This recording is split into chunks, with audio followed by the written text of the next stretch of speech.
Let me first thank the World Congress for inviting us to come and make some presentation, especially regarding my country.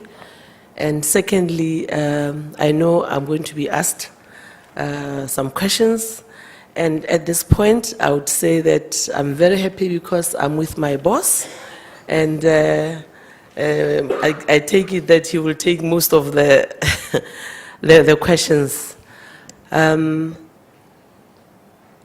My presentation would follow the outline that I would just give you a background, most of which has been spoken to by the plenary speaker, and then move on to tell you the challenges of the water supply and demands in the country, followed by the challenges, the acute challenges that we face, and then the government's response with regards to those challenges, which are aimed at building an efficient society, and then basically the data on the water use efficiency as seen from the initiatives that we've put up as the government, and then summarize on that. Just to mention that my director earlier on mentioned the area of Botswana, and the population is about 2.2 million pula, 2.2 million people. Basically, the size is like those of us who know Texas or France. That's the size of the country. If you imagine France, that's the size of Botswana with 2.2 million people.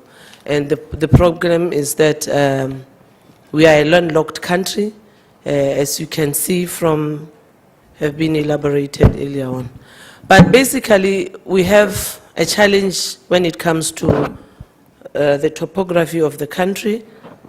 We have a very flat country with erratic rainfalls and very high temperatures, resulting in high evaporation losses in the country.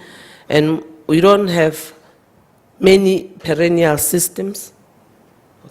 We have little perennial systems up in the north, and approximately 80% of the water supply in the country is from our groundwater resources. And these are just trying to show you the major drainage basins as they occur in the country. We have those coming from the Limpopo area here, which is basically from the South Africa and Zimbabwe area.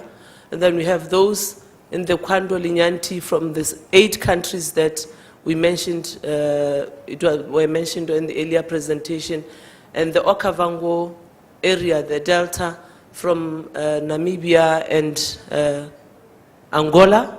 And then we have those down from the South African Botswana side. As I said earlier on, most of the rainfall really occurs in summer months.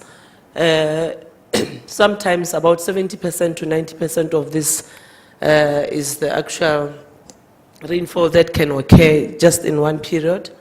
And then, as you can see, it's very variably spatial in nature and temporal. Now, the population, as earlier mentioned, is really more focused in the eastern corridor, where most of the dams or most of the economy is based on. Now, this is the demand, water demand in the country, as explained earlier, just to show that in Botswana we take water, whether it's green, red, blue, water is water, H2O. So we make sure that we tap into any possible source of water supply in the country. As you can see here, we show all the surface water or dams that are available in the country, and then we show the groundwater sources, the water that we can tap from the effluent wastewater, and then the harvested rainwater or stormwater in the country. In that way, we are able to track where the deficit or surplus is.